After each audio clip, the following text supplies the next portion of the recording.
नमस्कार, बहुत स्वागत है आप सभी का। मैं हूं आपके साथ चेतन पाठक। रुक करेंगे हिमाचल प्रदेश की खबरों का। कर्नाटक विधानसभा चुनाव परिणाम में कांग्रेस प्रचंड बहुमत की तरफ यहां पर वो जीत चुकी है।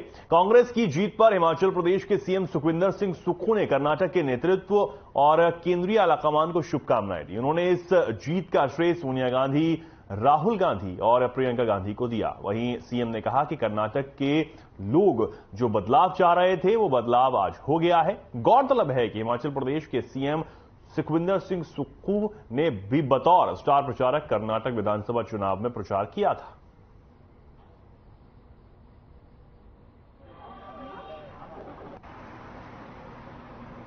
कर्नाटका के कार्यकर्ताओं को, कर्नाटका के सभी नेतृत्व को, श्रीमती सोनिया गांधी जी, श्री राहुल गांधी जी, श्री प्रियंका गांधी जी को जो उन्होंने कड़ी मेहनत की है, ये उस मेहनत का फल है कि 4 साल जो भारतीय जनता पार्टी की सरकार रही और लोगों की आशाओं के अनुरूप कार्य नहीं कर सकी।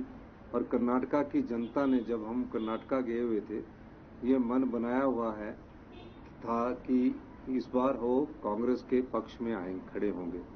और जिस प्रकार के रुझान अभी नजर आ रहे हैं उससे ऐसा प्रतीत हो रहा है कि कर्नाटका के लोग हम पूर्ण बहुमत की सरकार कर्नाटका में बनाने जा रहे हैं। केंद्रीय सूचना प्रसारण और खेल मंत्री अनुराग ठाकुर ने अपने हिमाचल प्रदेश दौरे के दूसरे दिन धर्मशाला में पड़ोसी देश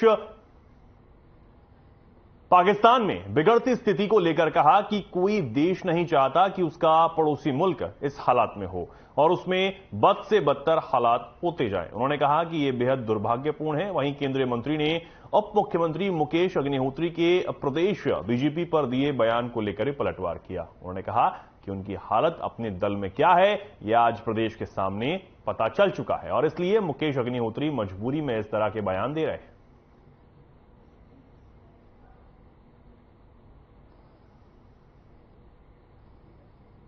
कोई देश नहीं चाहता कि उसका पड़ोसी मुल्क इस हालात में हो और बद से बदतर हालात होते चले जाएं। दुर्भाग्यपूर्ण है। इसकी हालत अगर अपने दल में क्या है वो आज प्रदेश के सामने पता चल चुका है और इसलिए मजबूरी में ऐसे बयान देने भी पड़ते हैं। ये मुख्यमंत्री जी के ऊपर निर्भर करता है किसको मंत्री बनाना, नहीं बनाना, कब बनाना, ये उनका ही अधिकार क्षेत्र है। मुझे लगता है इस पे तो आपको भी इंतजार ही करना है। बहनें सदमे में जरूर हैं।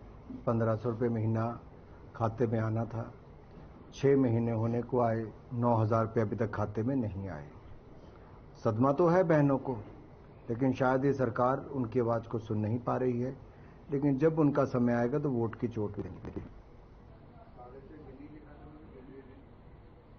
खबर बिलासपुर से है, जहां स्वास्थ्य मंत्री डॉक्टर कर्नल धनीराम शांडिल्य ने माता श्री नैना देवी के दर्शन किए और माता का शुभ आशीर्वाद प्राप्त कर प्राचीन हवन कुंड में आहुति डाली। इस दौरान उनके साथ प्रदेश कांग्रेस महासचिव विवेक कुमार भी मौजूद रहे। वहीं पत्रकारों से बातचीत करते हुए धनीराम शांडिल्य ने कहा कि हिमाचल के शक्ति पीठों पर श्रद्धालुओं को बेहतर चिकित्सा सुविधाएं मिले, इसके लिए प्रदेश सरकार भरसक प्रयास कर रही है और श्री नैना देवी का सिविल हॉस्पिटल का कार्य जल्द पूरा हो जाएगा।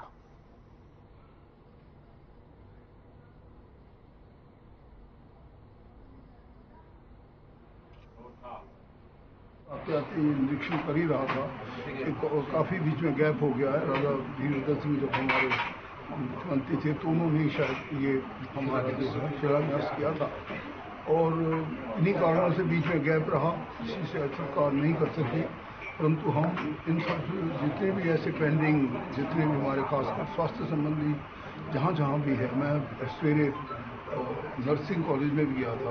वैसे भी आज बड़ा महान दिन है कि lady of the lamp Florence Nightingale का जन्मदिन भी आज है। अब खबर शिमला से है, जहां जवाहर बाल मंच के 2 दिवसीय राष्ट्रीय सम्मेलन आज कांग्रेस मुख्यालय राजीव भवन में समाप्त हो गया।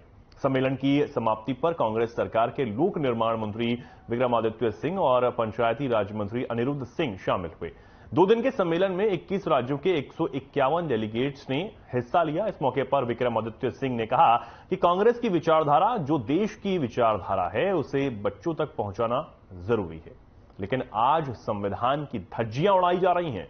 लोकतंत्र के चारों स्तंभों को नुकसान पहुंचाया जा रहा है। यह देश के भविष्य के लिए बेहद चिंता का विषय है।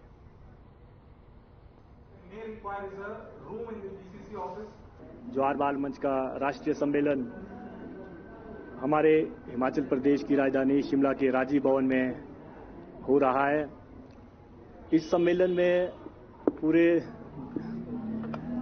देश के 21 राज्यों से हमारे 151 डेलीगेट्स पार्टिसिपेट कर रहे हैं। प्रदेश में जब सरकार बनी तो हमने हिमाचल प्रदेश के मुख्यमंत्री ठाकुर सुखविंदर सिंह सुक्खू जी को पूरा विस्तृत जो नशे का कारोबार पूरा प्रदेश में उन दौरान एक चरम सीमा पर था, उस बारे में पूरी विस्तृत बात रखी थी। बहुत आवश्यक है कि कांग्रेस पार्टी की आइडियोलॉजी, और जब मैं कांग्रेस पार्टी की आइडियोलॉजी मैं कहता हूं तो वो देश की आइडियोलॉजी से बहुत अलग नहीं है। जो हमारी देश का संविधान है, जो हमारी देश की नींव हमारे फाउंडिंग फादर्स ने रखी थी, वो कांग्रेस पार्टी के प्रिंसिपल्स के ऊपर रखी थी और दोनों ने मिलकर इस देश का जो है वो नींव रखी। मगर आज जिस तरीके से संविधान की धज्जियां उड़ाई जा रही है, आज जिस तरीके से हमारे जो डेमोक्रेटिक सेटअप के 4 मेन हमारे पिलर्स हैं, उनको जिस तरीके से जो है वो इरेडिकेट किया जा रहा है, ये आने वाले समय के लिए हमारे देश के भविष्य के लिए एक चिंता का विषय है।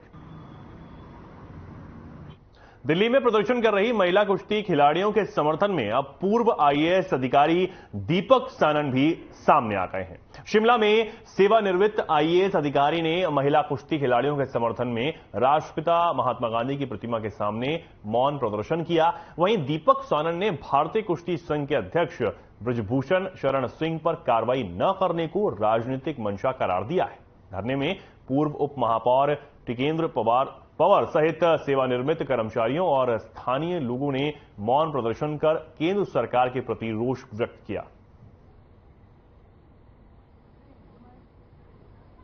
आज मैं यहाँ एक मौन धरने में दिल्ली में हुए हमारे रेस्टर्स के साथ जो हादसा हुआ है उसके पक्ष में यहाँ बैठी हूँ और मैं सभी से ये अपील कर रही हूँ कि महिला की सुरक्षा, महिला का जो एक सिक्योरिटी है, उसके लिए हम सबको एकजुट खड़े होके लड़ना चाहिए, उन्हें जस्टिस मिलना चाहिए। जी हाँ, इन्होंने बहुत अच्छे नारे दिए, बेटी है अनमोल, बेटी पढ़ाओ बेटी बचाओ। तो अभी तो ऐसा लग रहा है कि माननीय प्रधानमंत्री जी ने कान बंद कर रखे हैं, उनके कान में आवाज ही नहीं जा रही है। और ऐसा भी नहीं है कि सोशल मीडिया में ये मसला नहीं उभर आया। आपको मालूम ही होगा कि जंतर मंतर पे हमारी बहुत ही ख्याति प्राप्त महिला पहलवान धरने पे बैठी हैं और न्याय मांग रही हैं। बहुत ही घिनौनी हरकतें हुई हैं उनके साथ। जो रेसलिंग फेडरेशन ऑफ इंडिया के अध्यक्ष के खिलाफ उन्होंने जो आरोप लगाए हैं और कहा है कि इसके बारे में एक्शन तुरंत होना चाहिए। और 20 दिन हो गए हैं, सरकार पहले तो बिल्कुल हिली नहीं, अभी भी एफआईआर कोर्ट के कहने पर एफआईआर दर्ज हुई है, पर फिर भी और कोई एक्शन नहीं हुआ, कोई जांच नहीं हो रही, कोई आगे। एक उनमें से नाबालिग लड़की है, तुरंत अरेस्ट होना चाहिए। देरा के खबली पंचायत के बेटे को वीरता के सर्वोच्च सम्मान से सम्मानित किया गया है। राष्ट्रपति भवन नई दिल्ली में 9 मई को आयोजित समारोह में राष्ट्रपति द्रौपदी मुर्मू ने उन्हें शौर्य चक्र से नवाजा। नायक विकास चौधरी के अंदर बचपन से ही देशभक्ति की भावना रही है। शौर्य चक्र से सम्मानित होने के बाद विकास चौधरी जैसे ही अपने घर पहुंचे, ग्रामीणों ने उन्हें पलकों पर बिठाया। भारत माता की जय के नारों से जय घोष होने लगे। विकास चौधरी जिंदाबाद के नारे भी यहां लगे। गांव में खुशी का माहौल देखा गया और विकास चौधरी को बधाइयां देने वालों का तांता लगा हुआ नजर आया।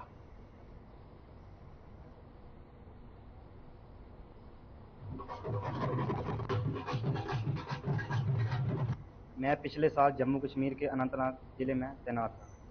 हमारे को खुफिया सूत्रों से जानकारी मिली थी कि वहाँ पे 3 आतंकवादी जो है जंगल में छिपे हुए हैं। हमारे एक सीओ साहब ने हमारे को टारगेट दिया कि इस इलाके में टेररिस्ट को बर्बाद करना है, जिसमें हमने एक संयुक्त जो ऑपरेशन था लॉन्च किया। उसमें मैं एक मुख्य गार्ड के रूप में चल रहा था। वहाँ पे हमने 3 टेररिस्टों को न्यूट्रलाइज किया। मुझे बहुत ही खुशी है कि हमारे को राष्ट्रपति द्वारा सम्मानित किया गया और मेरे गांव वालों ने, मेरी पंचायत वालों ने, हमारे माननीय एमएलए साहब ने, ग्राम के सभी जो भी हमारे यहाँ है भाई बहन, सभी ने हमारे को बहुत सम्मानित किया। मेरे को बहुत फक्र है और मैं चाहूँगा यूथ के लिए भी कि वो आगे देश के लिए हिस्सा बढ़ चढ़ कर लें। बच्चे ने जो काम किया है और उसको जो राष्ट्रपति द्वारा सम्मानित किया गया, जो मिला है उसके बाद, उसके लिए बहुत बहुत धन्यवाद है। और आने वाले बच्चों से ये बढ़ चढ़ के आर्मी में हिस्सा लें। और आज देरा वासियों के लिए बहुत ही खुशी की बात है, गर्व की बात है कि हमारे देरा क्षेत्र से, खबड़ी से विकास चौधरी जी ने एक बहुत बड़ा सम्मान प्राप्त किया है राष्ट्रपति द्वारा, शौर्य चक्र। जो कार्य इन्होंने हमारे देश के लिए किया है, वाकई वो बहुत ही गर्व की बात है हम सब के लिए, पूरे देशवासियों के लिए, पूरे प्रदेशवासियों के लिए और खास करके मेरे देरा वासियों के लिए।